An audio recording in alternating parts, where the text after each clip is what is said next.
ট্রাইবেকারের শেষ শটে রেনান সুলেমানের পেনাল্টি শটে ইন্ডিয়াকে হারিয়ে সাফ আন্ডার-20 চ্যাম্পিয়নশিপে শিরোপা জিতল বাংলাদেশ।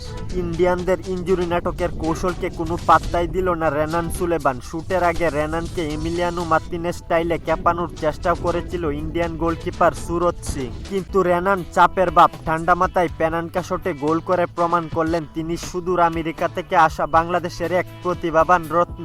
মালদ্বীপে সাফ আন্ডার-20 চ্যাম্পিয়নশিপের ফাইনালে ইন্ডিয়ার মুখোমুখি হয়েছিল বাংলাদেশ। প্রথমার্ধে ইন্ডিয়াকে কোনো সুযোগই দেয়নি বাংলাদেশ, একের পর এক আক্রমণে ব্যস্ত রাখে পুরো ৪৫ মিনিট। বিরতির পর ইন্ডিয়া অবশ্য ফাইট ব্যাক দেয়। দুই দলই হাড্ডাহাড্ডি লড়াই করতে থাকে গোল করার জন্য, কিন্তু নির্ধারিত ৯০ মিনিট শেষেও গোল করতে পারেনি কোনো দল। ম্যাচ গড়ায় পেনাল্টি শুট আউটে। ট্রাইবেকারে ইন্ডিয়ার প্রথম শট ডান দিকে ঝাঁপিয়ে পড়ে টিকিয়ে দেন বাংলাদেশের গোলরক্ষক ইসমাইল হোসেন মাহিন। এরপর বাংলাদেশ পরপর ৩টি শটেই গোল করে।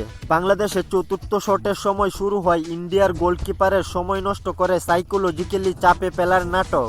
এই কৌশল অবশ্য কাজেও দিয়েছে। চতুর্থ শট মিস করে বসে বাংলাদেশ, ম্যাচে ফিরে আসে ইন্ডিয়া। ইন্ডিয়ার এই খুশি অবশ্য বেশিক্ষণ থাকেনি। তাদের পঞ্চম শট নিতে আসে উসমান দুদু। তিনি এসে ডান দিক দিয়ে হাওয়ায় ভাসিয়ে বল মারেন, শট মিস। বাংলাদেশের সামনে এবার জয়ের সুযোগ। পঞ্চম শটে রেনান সুলেমানের পেনাল্টি শটে আসে সেই ঐতিহাসিক মুহূর্ত। দ্বিতীয়বারের মতো সাফ চ্যাম্পিয়ন হয় বাংলাদেশ। খেলাধুলার গুরুত্বপূর্ণ আপডেট পেতে আমাদের চ্যানেলটি সাবস্ক্রাইব করে পাশেই থাকুন।